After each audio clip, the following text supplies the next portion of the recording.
I had to move. I'm at a really weird angle right now. I feel like there's just like nothing to look at. Wait a second. I mean, I guess it helps. Come a little bit closer. I decided to film this video a little bit later so the sun is blaring through the window because it's about to set. I've had a rough week. I've had a rough couple days, but I'm here. That's why I look like this. I know you guys are gonna be like, you look fine. You always do. Love you guys. Thanks for supporting me. Where did I put my fucking phone? I'll be right back. I honestly am surprised that I'm even filming a video right now. I didn't think that I was gonna get a video up for today, but here I am. The lighting's gonna change a couple times just because the sun is setting and it keeps going in and out of the clouds, so it's gonna be like bright and then not so bright, and then it's just gonna be completely gone. So we're just back to old times with the shitty lighting. It's totally fine. I mean, technically you guys don't really have to watch this video because I have another scary story for you guys, so you really just have to listen.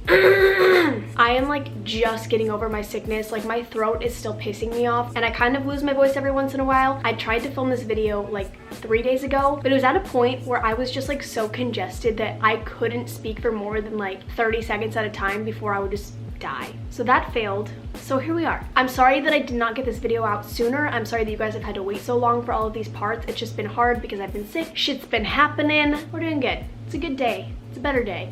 So yeah. But now that I've been rambling, like I always say I'm not gonna do, this is the final part to my dad told me to never go into the basement. What is clear to me now is that I am being hunted. Whatever force dragged my family to the basement and killed my father has turned its attention to me. I spent a long time after my brother told me the truth in the park, coming to grips with what was happening around me. Part of me was convinced that some malevolent being had taken a hold of my dad until there had been nothing left, drained the life out of him. The other half of me, the half that listened to reason and logic, practically screamed at me that I was simply losing my mind. That half tried to convince me that I did in fact not see a woman in the basement the night my father died, holding the other end of the rope that was wrapped around his neck.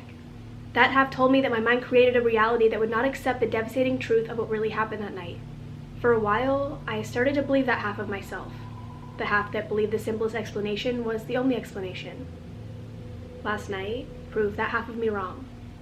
Yesterday morning turned out to be the end of my self-imposed exile. Months had gone by since the day my brother told me my dad had died in the basement. I had been imagining my dad was alive for almost my entire adult life. The chasm beneath my feet opened up and swallowed me whole. I was devastated, bedridden, a hollow shell of my former self. But yesterday morning, I woke up with a purpose. It was a dream, of all things, that pulled me out of my abyss. I'm not even sure I would call it a dream. It was more like a memory, a forgotten detail yanked from the deepest part of my mind. I am 3 years old. The house is quiet. The kind of silence that slowly settles onto a place like falling snow that builds up around your feet. I'm crawling around our living room, my father's feet on the floor as he sleeps soundly on the couch. I duck in and out of them as if they are the tallest redwoods of an ancient forest. Suddenly, I'm drawn to the corner of the room where I know the basement stairs are. I pause, unsure if I should go towards them, but unable to pull myself away. I stand up on my 2 tiny feet, wavering as I find my balance. I glance back at my dad, but his eyes are closed. I take a few tentative steps towards the stairs when I lose my balance and pitch forward. I let out a tiny scream as I waited for my body to tumble down the steps, my little bones crunching against each landing. My skin scraping away, leaving a trail of blood for my father to find. Except none of these things happen. I simply hit the solid floor, bruising my knee, but nothing more. Then I woke up. I sat in bed, hardly believing what I just remembered. How could I have forgotten? There wasn't always a basement in my house. The revelation stuns me. Try as I might, I cannot remember anybody building the basement. To me, it had always been there. Now I know this is not the truth of things. I prepared myself for the day ahead. My hometown was an hour's drive north of where I currently lived, and it was only there that I would find answers. As I got into the car, I thought about calling my brother and asking him when the basement was built, but as I imagined myself talking to him, I realized I wasn't ready to do such a thing. Despite several attempts to try and talk to me, I hadn't spoken to him since that day in the park. I needed more time to gather myself. I needed to figure this out on my own. I also wasn't ready to visit the house yet. That, I feared, would come when I had the answers I needed. My first stop was the town hall. I wanted to dig up the original blueprints of the house. I couldn't bring myself to completely trust my memories yet, but I knew those documents wouldn't lie. If I was right, if my house didn't originally have a basement, then not only would the original blueprints prove this, but perhaps there would be also evidence of when it was built. Some kind of proposal approved by the town or something similar. I pulled into the parking lot of the town hall under dark gray skies. I opened the door only to be met by a biting, chilly air. I glanced around and saw only a few cars around, despite it being the middle of the day. The town was small, but I still expected more people to be shuffling around. Even the streets were relatively quiet. I had passed a few cars coming in, but now everything was as quiet as one of those old abandoned towns you hear about. Those places long forgotten as time and nature gnaw away at their guts. Were it not for the woman I could see through the glass doors of the town hall, sitting at a desk inside, I would swear I was in one of those towns, waiting for the ghosts of people once forgotten to drag me away and become lost with the rest of them. I shivered as I made my way into the town hall. The greeting from the woman at the front desk was as chilly as the air outside. She seemed tired and dazed, her white thinning hair a product of age and ill care. She greeted me half-heartedly, a lazy "how can I help you?" emitting slowly from her cracked lips. I told her who I was, where I lived, and what I wanted. I thought I perceived a faint uptick of her white eyebrows, a slight recognition in her dark brown eyes as she looked me once over. But the moment passed as quickly as it came, and her face drooped back down as she put her hand on her chin, her elbow propped up on her desk. She took her free hand and pointed a bony finger towards the elevator as her mouth drawled out, "Level 1, in response to my quizzical look. I thanked her and moved towards the elevator, looking back to find her staring at me as I pressed the call button. We both stood there as the elevator made its way towards us. Her eyes were vacant, as if she wasn't truly looking at me, but looking through me. Perhaps I reminded her of somebody, or maybe she really did recognize me, or my name. Just more things on the ever-growing list of things I will never know. I stepped inside the elevator and pressed the button for level 1. Movies and television have made me expect elevator music to be playing whenever I step into one, but the only sounds I heard were the groaning of the cables strained against the weight of the cab. The elevator stopped and I stepped out into darkness, the doors closing behind me before I realized the light coming from inside was my only source. I was plunged into a suffocating blackness. I started to breathe quickly, praying silently that whatever was happening to me wouldn't happen again. Not here, not now. I tried to listen for sounds of shuffling feet, but could hear nothing over the sounds of my own labored breathing. I took one tentative step forward and almost cried out in relief when overhead fluorescent lights flickered to life. Motion sensors kept this place in darkness if people weren't miling about. A cheap and effective way to save on electricity costs. After a few seconds of adjustment, my eyes saw a sprawling, cavernous archive room. Row upon row of metal shelves filled with boxes as far as I could see. I found it hard to believe this place could be so big considering how small the town looked from the outside. As I started to make my way through the corridors, I couldn't help but be reminded of the large stacks in my university library. That place had been so big. Over 20 floors of research material, the people could get away with almost anything if they timed it right. I had heard stories of people smoking, having sex, drinking beer, the usual harmless college activities.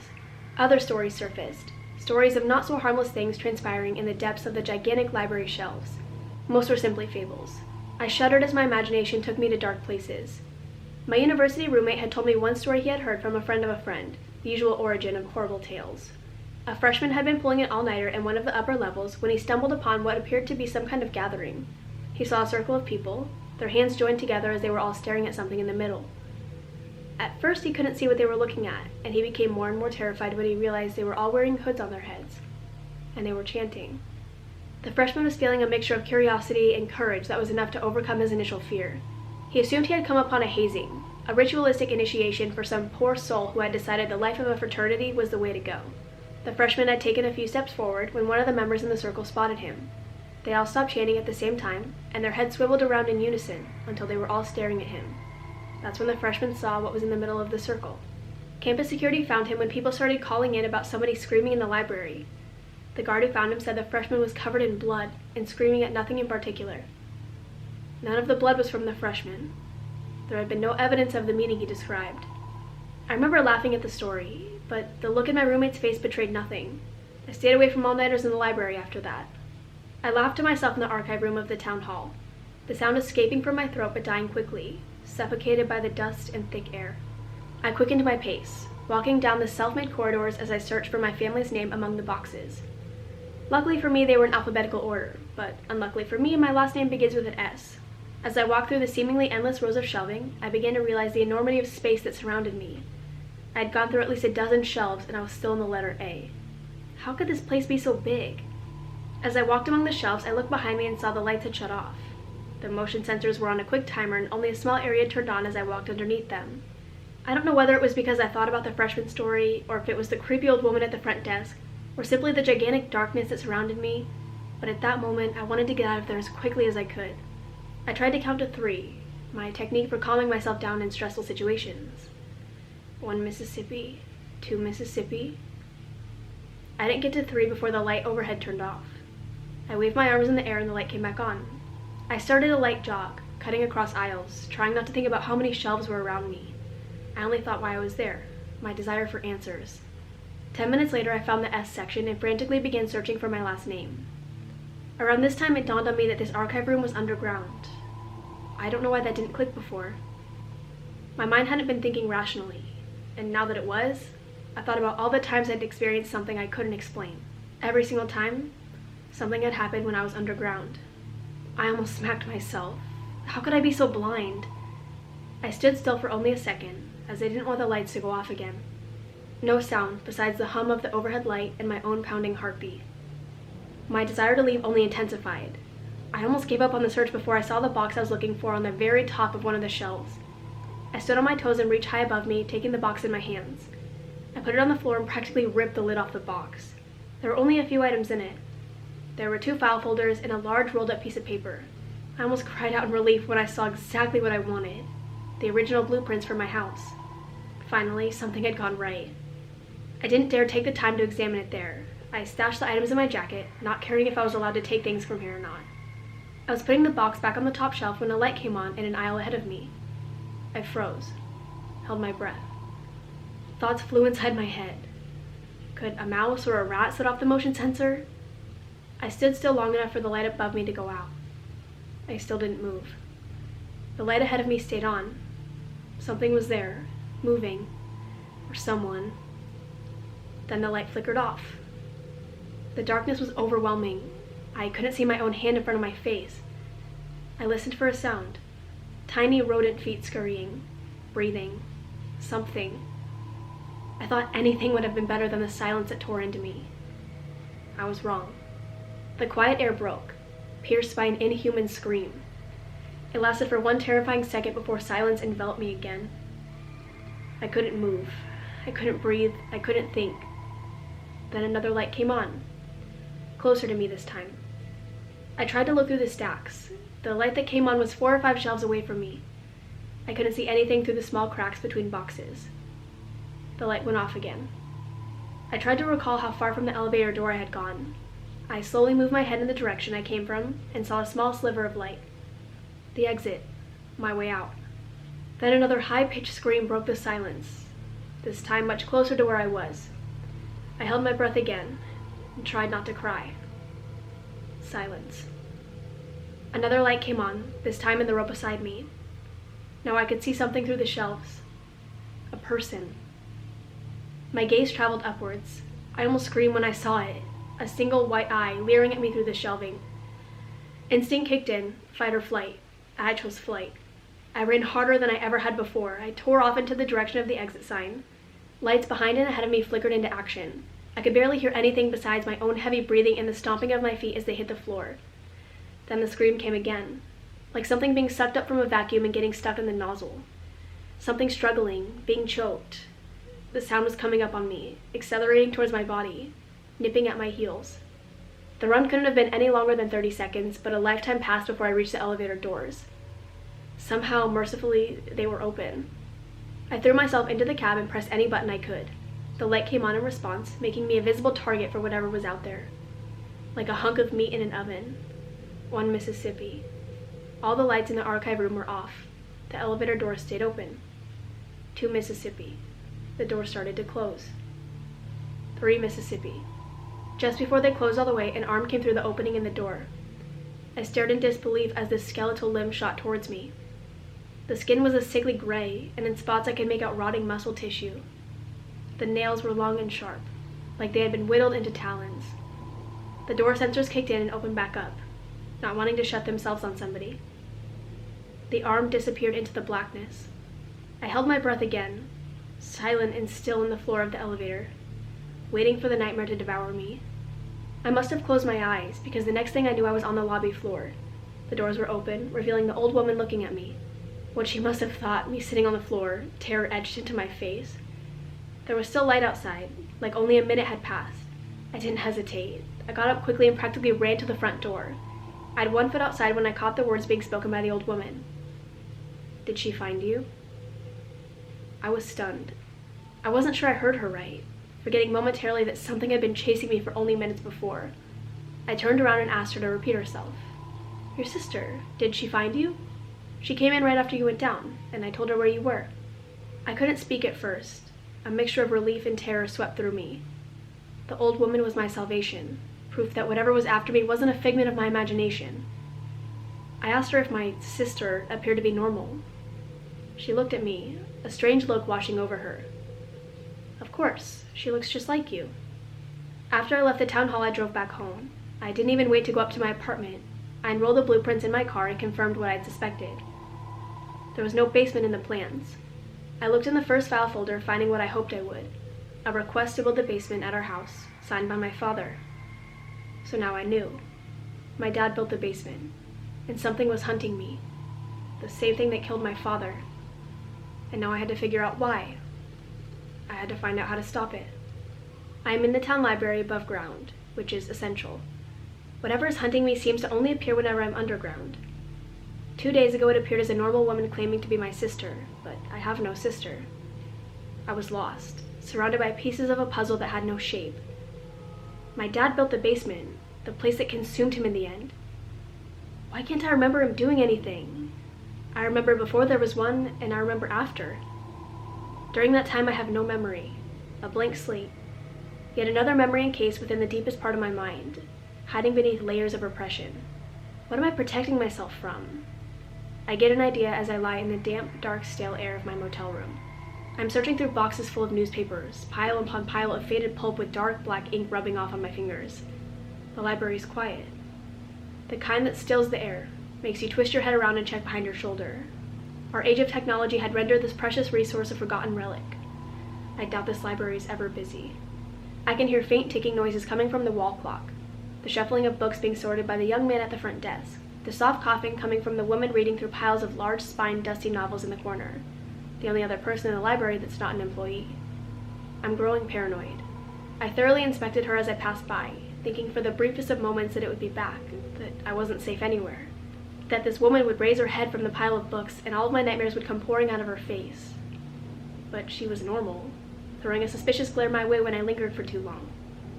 I muttered an apology and set to work, hoping to find some clue amongst the dusty history of the town. The sun is disappearing, its rays gasping through the window as they slowly die. The overhead lights burst to life. The large open room is bathed in soft yellow hue. I'm on a raised level, a few steps up from the main floor. 6 freestanding shelves are in the middle, reserved for historical records and almost every issue of the town newspaper ever printed. I press on. There are dozens of boxes, each containing hundreds of thin, flattened newspapers that date back decades before I was born. Thankfully, they're in some semblance of an order, but organized only by year. Days and weeks and months are in random order, which makes the search tedious. I fold back page after page looking at the months before my father died. My dad was a contractor, a seminal figure in the community. He helped build half of the town's businesses on Main Street. He probably had over a dozen people working for him. He couldn't have dug out our basement alone. He had help. I'm looking for pictures, something that will lead me to a person who actually knew the man. The town newspaper loved announcing a new build, especially during the early years. I knew that sometime during the months before August, there was a picture of my dad with the mayor or somebody else important, standing in front of wooden frames and construction workers. He had just bought a new contract for some kind of industrial building. I would stare for hours at the large blueprints plastered all over his workstation. I didn't notice it at first. I'm too engrossed in my task, my focus too intense.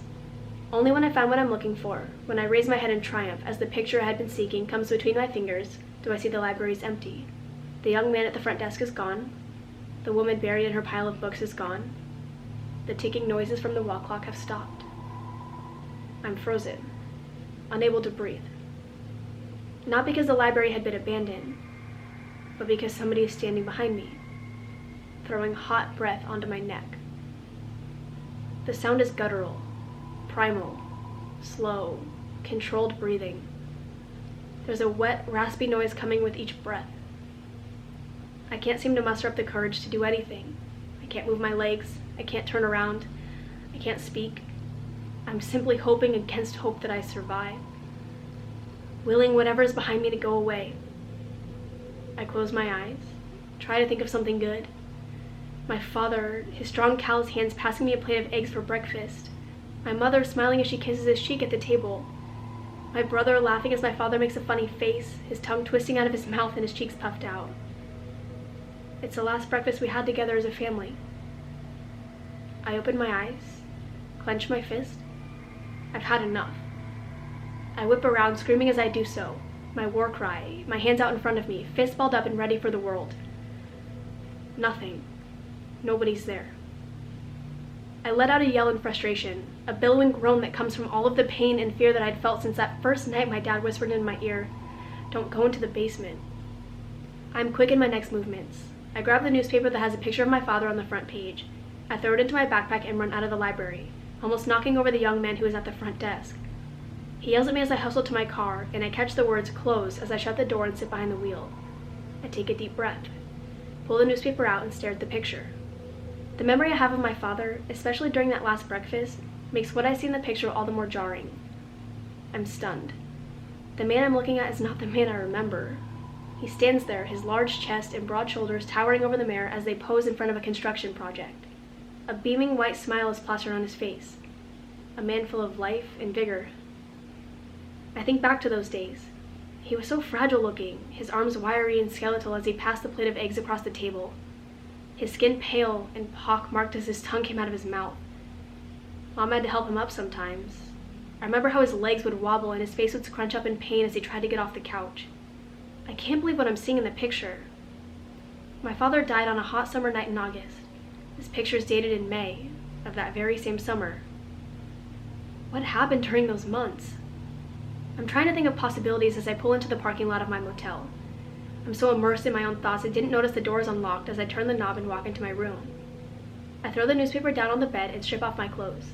I step into the bathroom, flip the light switch, but nothing happens. I'm too tired to call the front desk to come fix it. I leave the door open to let in some light from the main room. The cheap, dull yellow light creeps into the tiny bathroom, but the door opens inward so it blocks almost all of the light from reaching the shower. I can't bear the thought of closing the door and being plunged into darkness yet again, so I open the mirrored medicine cabinet above the sink to try and reflect some light into the shower. The effect works only slightly, but enough to make me a little bit more comfortable. I wrench the cheap plastic opaque curtains open and see the man standing in my shower. I yell out, take an instinctive step back only to slip on my cold tile, crashing onto my back and hitting my head on the floor. I ignored the pain and looked into the shower. I laughed as I realized it was only my shadow being projected onto the wall. I take a deep breath and try to relax. The incident at the library, whether real or imagined, has me on edge. If I'm not safe above ground, maybe I'm not safe anywhere. I get up from off the floor and step into the shower.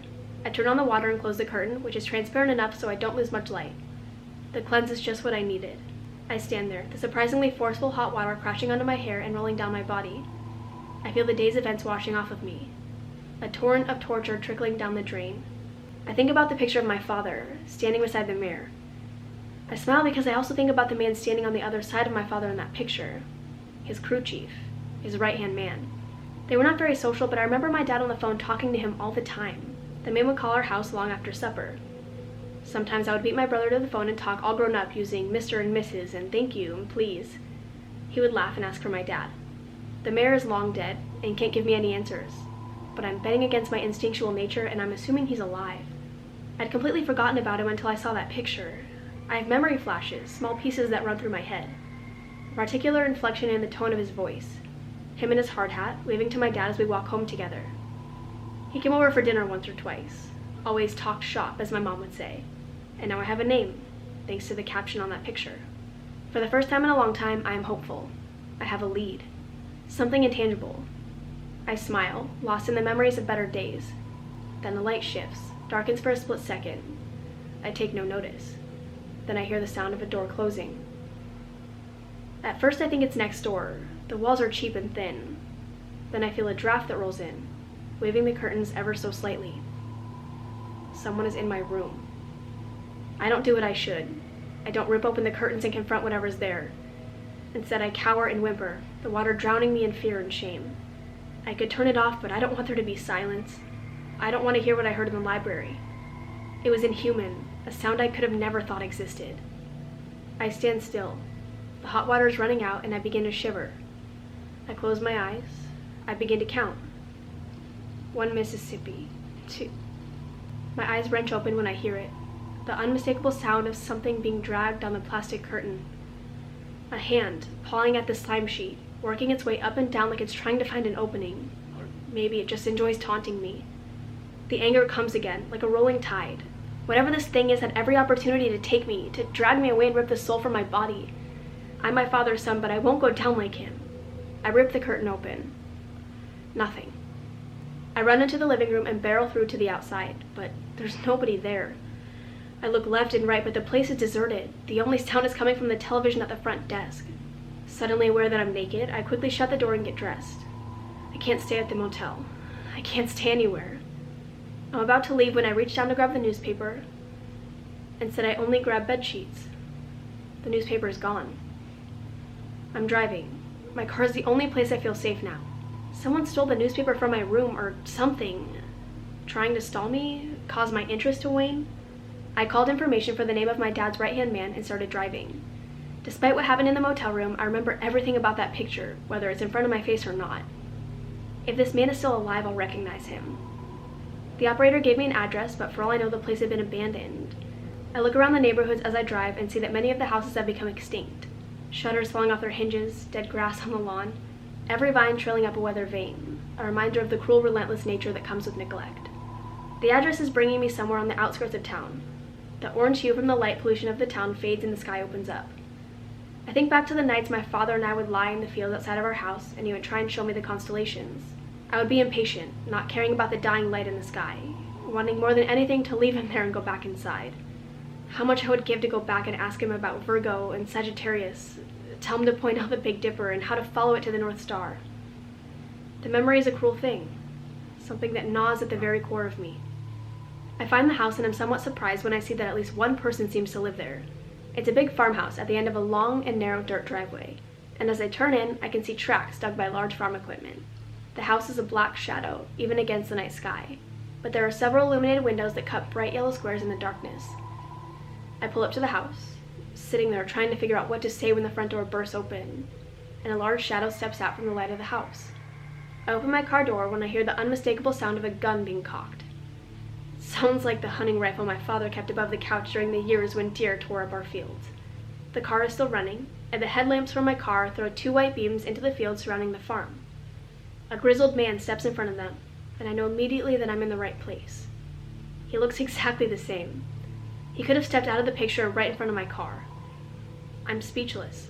Even as he points his rifle at me and screams at me to identify myself, I manage to stammer out my name, forgetting all plans of fake names. I don't carry the same last name as my father, but I still see a flicker of recognition pass across his face. But it's gone as quickly as it came. He keeps the rifle leveled at my head as he asks me to state my business. By the tone of his voice, I don't need him to tell me what will happen if I don't have a good reason for being there. In the car ride here, I thought about honesty, telling him the whole story, everything that had been happening to me, hoping that he has an open mind, that he sees something in me to make him believe me. But I don't. I managed to convince him that I wanted to buy the property. I asked him to forgive the late hour, but he was the last stop in a series of properties that I was evaluating. I'm not sure he buys it completely, but he apologizes for the rude welcome and invites me in regardless. The wind blowing across his driveway is cold and biting at my exposed skin, so I welcome the shelter. Maybe he does believe me. He seems very enthusiastic about my presence as he tells me to make myself at home, and he goes to fix his coffee. I'm sitting on a plush leather love seat, lost in a daze. The long nights are taking their toll. He comes out from the kitchen with 2 mugs of steaming hot black coffee. Very aware of how tired I am, I take the warm mug gratefully and I thank him. As he sits down with his own coffee, I find it very difficult to stop staring at him. I was expecting a man withered and eroded by the winds and the suns of the open fields. Not the man who sits in front of me. Someone who looks younger than my dad did when he died. They're practically the same age. He looks back over me, his dark brown eyes drinking my face in.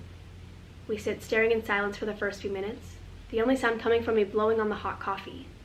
I'm trying to think of something to say, but I can't find any words. I look around for pictures on the wall, framed memories of his life, anything that I could latch onto for conversation. But there are none.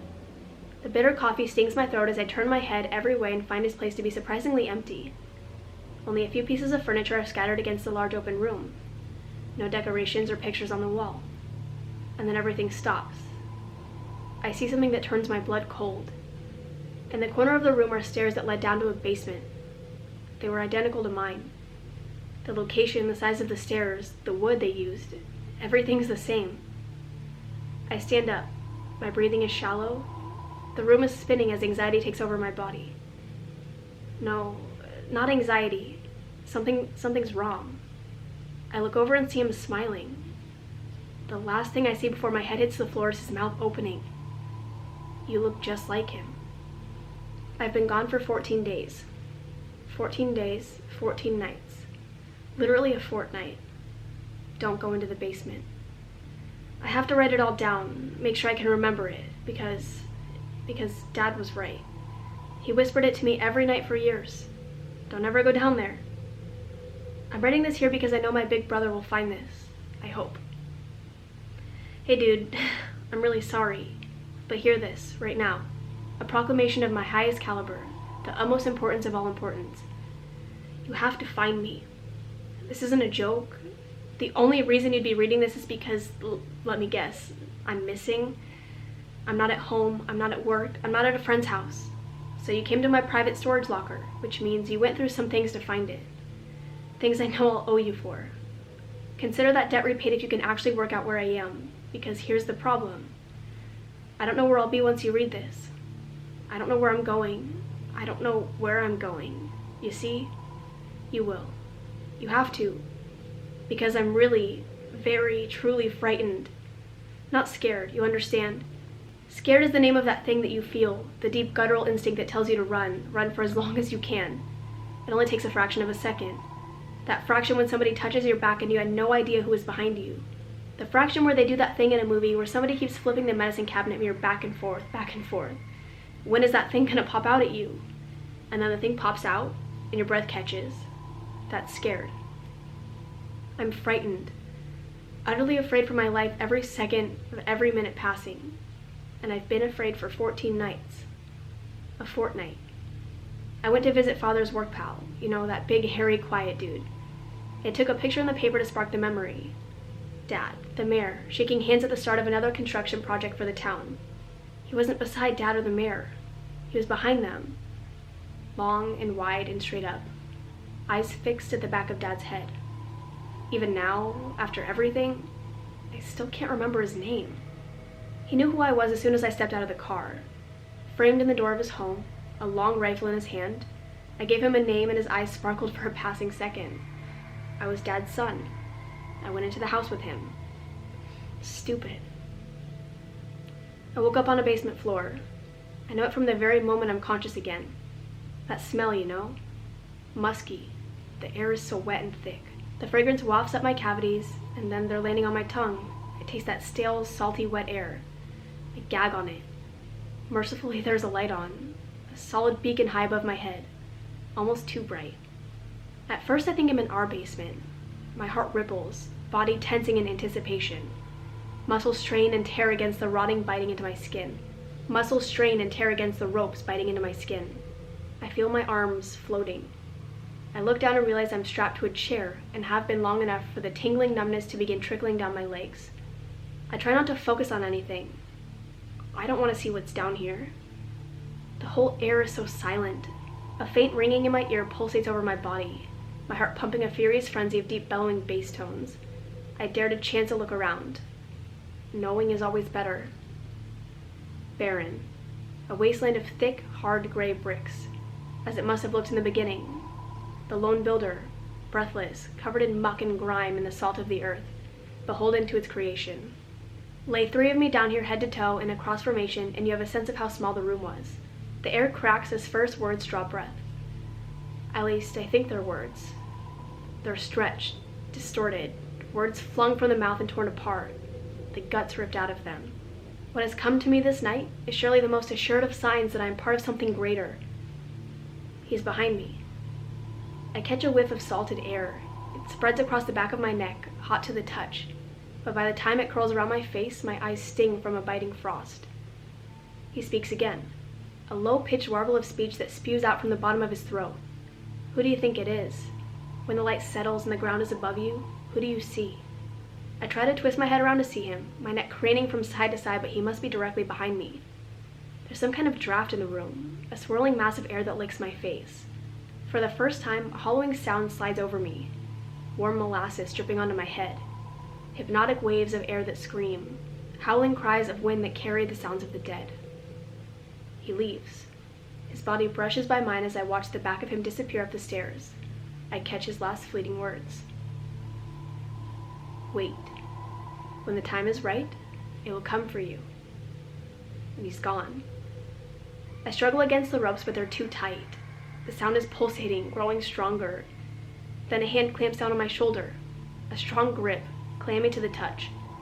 I scream. When did he come back down the stairs? He speaks softly into my ear. I almost forgot. You must bear witness. I hear the squealing scraping of wood against the stone floor before I realize he is turning me around. That's when I see it. I was scared before. Scared when I realized he was drugging me. Scared when I woke up in the basement. Scared when he started speaking to me in that twisted voice. Now I'm frightened, terrified to the very core. I'm staring at a hole in the wall. No, not a hole. A tunnel. An abyss. The opening is huge, almost as tall as me and twice as wide. The walls are gouged like the tunnel was scraped out by broken and bloodied hands. All I can see is darkness at the end of it. It's the most suffocating blackness I've ever seen. And spewing forth is that sound. Unrelenting, digging into me. He leaves again. I don't need to ask him anything. Whatever has been hunting me, I know this is where it comes from. I feel it deep in my gut. So I sit, bound to the chair, unable to move. Once or twice I try rocking my chair back and forth, trying something, anything to make it so that I don't see the hole anymore. I manage to fall backwards, my head hitting the floor, and deep ringing pain swells within me, but it's futile. The sound brings him down, and he calmly sets the chair right up again. He wants me looking, staring into the deep, endlessly dark tunnel. He wants me waiting. The worst part of everything, the waiting. Surely whatever comes out of that tunnel can't be worse than the images I conjure up. All those hours staring into it. But then I become even more afraid, because I know it can be worse, that it almost certainly will be.